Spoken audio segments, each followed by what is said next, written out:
seguimos hablando de Rusia. Ante cualquier situación, obviamente vamos a regresar allí, Almagro. Porque sabemos que había una preocupación muy importante por el gobierno ruso, que justamente lo que decía antes, que no se filtrase nada del blindaje mediático y había una especial preocupación en que no se filtrara nada por fuera de lo que se podía controlar.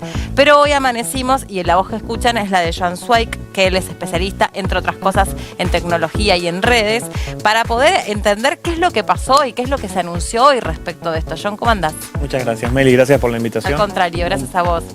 Un poco lo que estamos hoy día transitando es una guerra híbrida, ¿no? Una guerra que por un lado tiene los métodos convencionales de aviones, de tanques, de lamentablemente soldados, de mucho terreno, y una cantidad de componentes virtuales que están vinculados a las noticias falsas, que están vinculados a los ciberataques, a los hackeos masivos, y pareciese que Vladimir Putin de alguna forma está luchando una guerra como si fuese del siglo XX, olvidándose que hoy en día el mundo está interconectado, globalizado y las consecuencias que eso tiene, ¿no? Sí, él trató de contener lo más posible esa derivación mediática y yo, a ver si coincidís.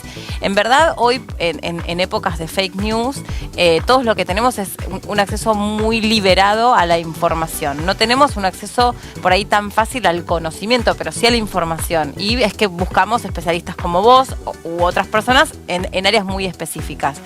Pero no nos imaginamos qué difícil es también dar esa batalla, ¿no? Sin lugar a dudas. Hay algunas teorías que dicen que Rusia está queriendo hacer una internet propia, centralizada, algo como sucede en algún punto en Corea del Norte, algo como sucede en China. Sí. Pero hoy en día recordemos que Rusia es el país más sancionado a nivel mundial, mucho más que Irán, mucho más que Corea del Norte, mucho más que Venezuela, no sé, de casos muy extremos también. Y hoy en día el bloqueo mediático, y estamos viéndolo todos los días, ¿no?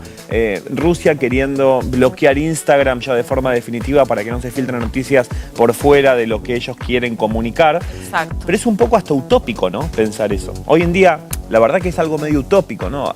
La noticia de la semana fue que tanto Alphabet, el grupo Alphabet, que es el grupo de Google, como Meta, que es el conglomerado de Facebook, WhatsApp e Instagram, de alguna forma van a cesar actividades en Rusia y no van a dejar monetizar a los canales, van a bloquear también a canales rusos. Entonces, es un poco esta guerra que se da entre las grandes compañías tecnológicas y Rusia como una especie de condena global económico-social, ¿no? hacia el territorio, pero sí. Hoy en día en materia tecnológica estamos viendo, todas las guerras dan mucho que hablar en materia tecnológica y es tampoco la excepción.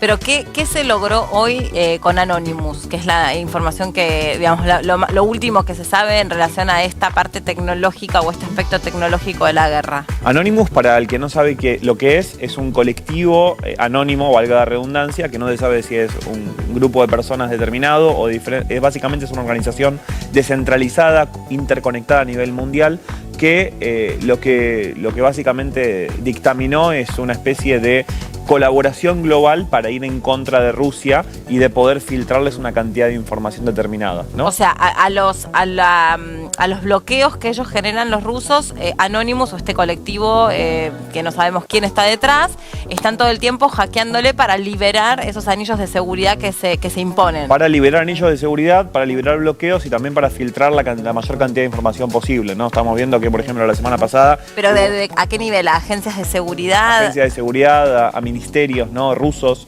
a ministros completos, a políticos rusos determinados también. O sea, le hackean sus cuentas para desencriptar mensajes. Para poder filtrar información hoy en día. Entonces, la verdad es que pareciese que hoy, esto lo que, desde mi punto de vista, lo que cambia es la simetría, ¿no? del conflicto, ¿no? Porque hoy en día muchas veces hablamos de el armamento o el tamaño del ejército ucraniano versus el tamaño del ejército ruso, y hoy en día lo que termina pasando es que Ucrania, por más de que tenga un ejército con menos personas y con menos recursos y con menos armamento, en conjunto con la colaboración global que hoy en día se está dando a nivel mundial, puede derribar a Rusia. Es más, hay un colega que es un columnista también muy conocido del New York Times, que básicamente él escribió un artículo de hace 2 días que dice: la guerra en Twitter la está ganando Ucrania, la guerra en las redes la está ganando Ucrania. ¿Tiene un peso? Porque a veces uno también, te lo pregunto a vos, porque uno desde afuera, con la edad que tengo, yo soy como más descreída de esas cosas y digo, ¿y a quién le importa, no? Ahora, ¿a quién le importa? Porque en definitiva dice, si tenés 10 tipos en Twitter opinando tal o cual cosa, bueno, es un microclima. A ver, Estas son vidas reales. Te hago así porque acá atrás tenemos la foto de que nos quedó de una familia, se ve que desmembrándose, que está buscando asilo en otro país. Pero esta es la vida real, no pasa por Twitter. Sin lugar a dudas, esto es surrealista, ¿no? Pareciese que en 2022, con el mundo como está hoy, hablar de una guerra de este estilo, con una posible guerra mundial, es algo de alguna forma surrealista. Pero no nos olvidemos de la otra parte. Hoy en día hay 400 mega compañías que se fueron del territorio ruso. Estamos hablando de una hiper mega devaluación que no tuvieron ellos en la historia en las últimas décadas.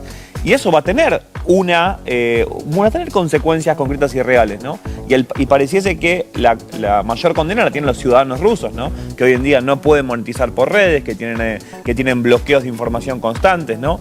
Y que de alguna forma están sujetos a lo que imponga el gobierno ruso. Pero en materia tecnológica estamos viendo un avance muy grande en este conflicto bélico. El rol de las criptomonedas. ¿Cómo es eso? A ver, linkeame todo, porque para mí es como un mundo de, no sé, de George Orwell que no lo puedo ni apreciar, ¿me entendés? A ver, totalmente afuera. Desde la cuenta de Twitter del gobierno de Ucrania se articularon un montón de movimientos vinculados al mundo tecnológico y a la dimensión que obviamente... Esta imagen es terrible y ojalá que se culmine muy pronto el terreno físico, ¿no? Esta es la dimensión humana. Es la dimensión humana, es la dimensión real, ¿no? Concreta, entre comillas, sí. La dimensión la tangible. Real, la tangible. Pero la dimensión intangible, la condena global que están teniendo es gigante. A ver, desde la cuenta del gobierno de Ucrania se articularon un montón de movimientos. Por ejemplo, el gobierno ucraniano aceptó donaciones en criptomonedas para poder escaparse de este conflicto, recaudando más de 50 millones de dólares en criptomonedas, cosa que hacer esto por vías tradicionales con transferencia bancaria internacional es algo impensado. Después, por ejemplo, políticos, el ministro de Transformación Digital ucraniano le pidió en un tuit público a Elon Musk que por favor lo ayude con el tema de internet satelital, que le brinde internet por las amenazas rusas de que bloqueen internet, de que derriben los servidores de internet a nivel ucraniano. Claro, y eso afecta al relato y a la transparencia de que los cronistas, los corresponsales que hoy por hoy transmiten con un celular, puedan contarnos al mundo lo que se está viviendo. Y mismo las personas, ¿no? Hay un caso muy famoso de una chica que por TikTok está contando todo el tiempo la realidad de lo que está viviendo día a día. Entonces, para mí que este conflicto bélico lo que está demostrando es el poder que hoy en día tienen los grandes grupos tecnológicos, el poder que hoy en día tienen los estados y la geopolítica para controlar el cuerpo y en el terreno más físico. A ver, hay un dato que se calcula que las destrucciones físicas en Ucrania rondan los 100.000 millones de dólares. En destrucciones de edificios, en destrucciones de infraestructura, 100.000 millones de dólares, cosa que va a tardar en recuperarse 30, 40 o 50 años. Tremendo. En ese sentido, para el gobierno ucraniano.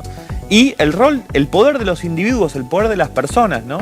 Porque hoy en día pareciese que es una guerra de el resto del mundo versus de Rusia o de los grandes grupos tecnológicos versus Rusia. Entonces, Vladimir Putin... Otra vez, si el objetivo es conquistar todo el territorio ucraniano, lo que pareciese que Vladimir Putin está luchando una guerra del siglo XX. Sí. Y que no piensa en las consecuencias de un mundo hiperconectado y hiperglobalizado. Yo el otro día leía sobre eso que estás diciendo vos, a ver si coincidís, como que, digamos, el diseño del ataque, la estrategia, la táctica, que sé que hay una sutil diferencia ahí, pero no importa, todos entendemos las dos palabras más o menos igual, es un diseño del siglo XX. Es con tropas que avanzan de manera terrestre, es en el combate cuerpo a cuerpo, en general generar la sensación de que ya no se puede más, que están todo el tiempo al borde de que no hay más nafta para seguir resistiendo y resistiendo. Pero la defensa sí es propia del siglo XXI porque incluye todo eso que decís vos.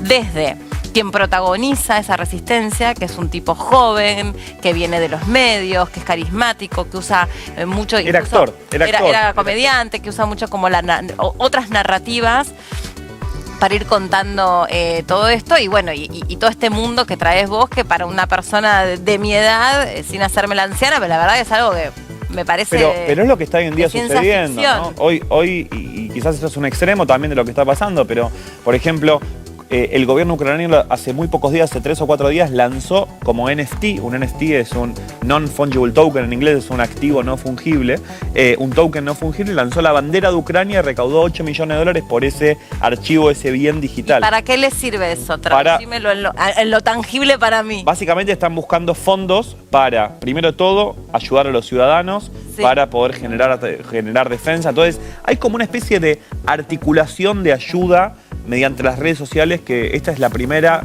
con el primer conflicto bélico real que estamos de alguna forma atestiguando y vivenciando en época de redes sociales en su máximo esplendor. Y lo que es un poco contradictorio es que Rusia en la última década fue uno de los protagonistas mundiales en ciberataques, ¿no?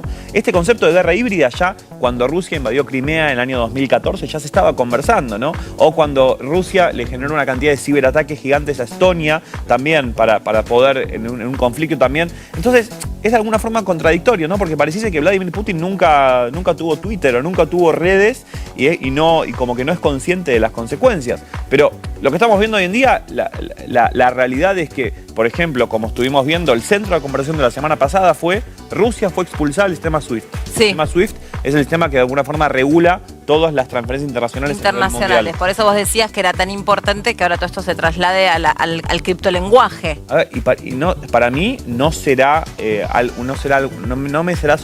creo que sea sorprendente que Rusia adopte a Bitcoin o a otra criptomoneda como moneda de curso legal en las próximas semanas o en los próximos días. Porque de alguna forma es la escapatoria que tienen en el mundo tecnológico para poder seguir a pesar de estas sanciones económicas que sí, el tema ahí es, cómo se desagrega la sociedad dentro de Ucrania, o quiénes están, quiénes son los jóvenes o los potenciales consumidores de esta criptosociedad, por decirlo, ¿no? De esta criptocultura. No creo que tengan otra alternativa. No, estoy de acuerdo. Hay un dato que es concreto. Entre el 8 y el 10% de los rusos está de acuerdo con la guerra. Es decir, el 90% de los ciudadanos rusos no está de acuerdo con el conflicto bélico entre Ucrania y Rusia. Si nadie quiere una guerra. Nadie la quiere. Nadie quiere. Supuesto. Aparte son pueblos totalmente hermanados, nadie lo quiere. Nadie quiere una guerra y me parece que también desde el rol de los individuos, las empresas y los agentes que intervienen en el Estado ruso son conscientes de las consecuencias. Sí. Desde mi punto de vista, Rusia se veía venir estas sanciones, estaban preparados para venir estas sanciones, sí, pero la condena global a corto y mediano plazo que va a tener el territorio ruso va a ser tremenda, ¿no? Estamos hablando de... Y quizás no es tan fácil de mensurar como las lamentables pérdidas de edificios e infraestructura que está teniendo Ucrania constantemente, pero la condena que va a tener el territorio ruso es tremenda, ¿no? Y lo estamos viendo con compañías que cerraron cientos de locales en Rusia, con las dos compañías de tarjeta de crédito más importantes a nivel mundial, cesaron operaciones en Rusia, y todo eso de alguna forma para los ciudadanos es terrible. Y la tecnología hoy también lo que permite es, y volviendo por ejemplo al tema de cripto, es para un refugiado ucraniano poder seguir resguardando su valor, resguardando sus ahorros. Y aparte es como la verdadera trinchera, todo esto que traes vos, ¿no? La trinchera cuando apareció como estrategia militar eran esas fosas que de hecho las vemos en las calles, que se cavaban a los costados, a donde se atrincheraban los soldados o los civiles para poder atacar al enemigo o para poder ponerse a resguardo del enemigo, o incluso eran como refugios subterráneos. Las trincheras también funcionaban así. Y hoy parte de esa trinchera es la trinchera tecnológica, porque desde el anonimato, desde el efecto sorpresa, uno nunca puede terminar de dimensionar cuál es el efecto que puede causar y cuál es el potencial que tiene en un país tan indescifrable como es Ucrania, porque ¿quién iba a imaginar también que iban a resistir de esta manera este embate? Pero para mí esa resistencia se va en conjunto con el resto del mundo y la colaboración que está teniendo de todo el mundo. Claro. Porque otra vez, me parece que en épocas donde no había esta semejante tecnología y semejante grado de hiperconectividad, quizás no era posible. Entonces quizás pero hoy en día lo que está pasando es, para mí, cambia la simetría, ¿no? Hoy en día cambia la simetría y cambia la concepción de un conflicto bélico en este sentido. Sí. Entonces, me parece que hoy en día tenemos que ser conscientes que esto es lamentable y el terreno físico ojalá que se culmine muy pronto y ojalá que no siga escalando. Pero tenemos que ser conscientes que estamos viendo mucho que hablar en materia tecnológica, estamos viendo que hablar mucho que hablar en términos de comunicación. Un poco lo comentábamos antes. Hoy en día el gobierno ucraniano usa memes en su cuenta para poder, por ejemplo, anunciar cuándo se llega un misil, ¿no? Entonces tratan de básicamente de estar en un lenguaje y formas de comunicarse y Vladimir Putin parece que está completamente anacrónico, resguardado, anacrónico y haciendo cadenas nacionales, pensando de que la gente no se va a comunicar de otra forma. Exacto, Entonces, es muy contradictorio. Hoy en día pareciese que de alguna forma es contradictorio y cambia abruptamente la relación de poder, cambia abruptamente las relaciones de asimetría y el rol de la tecnología, otra vez, un poco como comentamos antes. La energía atómica se desarrolló, fue consecuencia de la Segunda Guerra Mundial. La computación tal cual la conocemos hoy en día fue consecuencia de la Segunda Guerra Mundial. Y esto fue sistemático a lo largo de la historia. Entonces, no va a ser casualidad y no va a ser causalidad que este conflicto bélico nos dé mucho que hablar en materia tecnológica. Claro, seguir dando nos deje otro mundo. Nos deje otro mundo vinculado a la información, vinculado a las relaciones de poder. Y vinculado a cómo comprendemos también el mapa geopolítico a nivel internacional, ¿no? Porque pareciese que hoy en día tenemos un mapa geográfico político con límites determinados y después hay un mapa del terreno virtual, del terreno digital, entre comillas, que está gobernado por 5 o 6 grandes compañías que si te hacen la cruz o te hacen de alguna forma, te establecen estas sanciones, uno queda de alguna forma expulsado de este mundo. Sí. Gracias, Joan, por haber venido. Un placer haberte visto después de tanto tiempo y súper interesante además escucharte. Hacemos una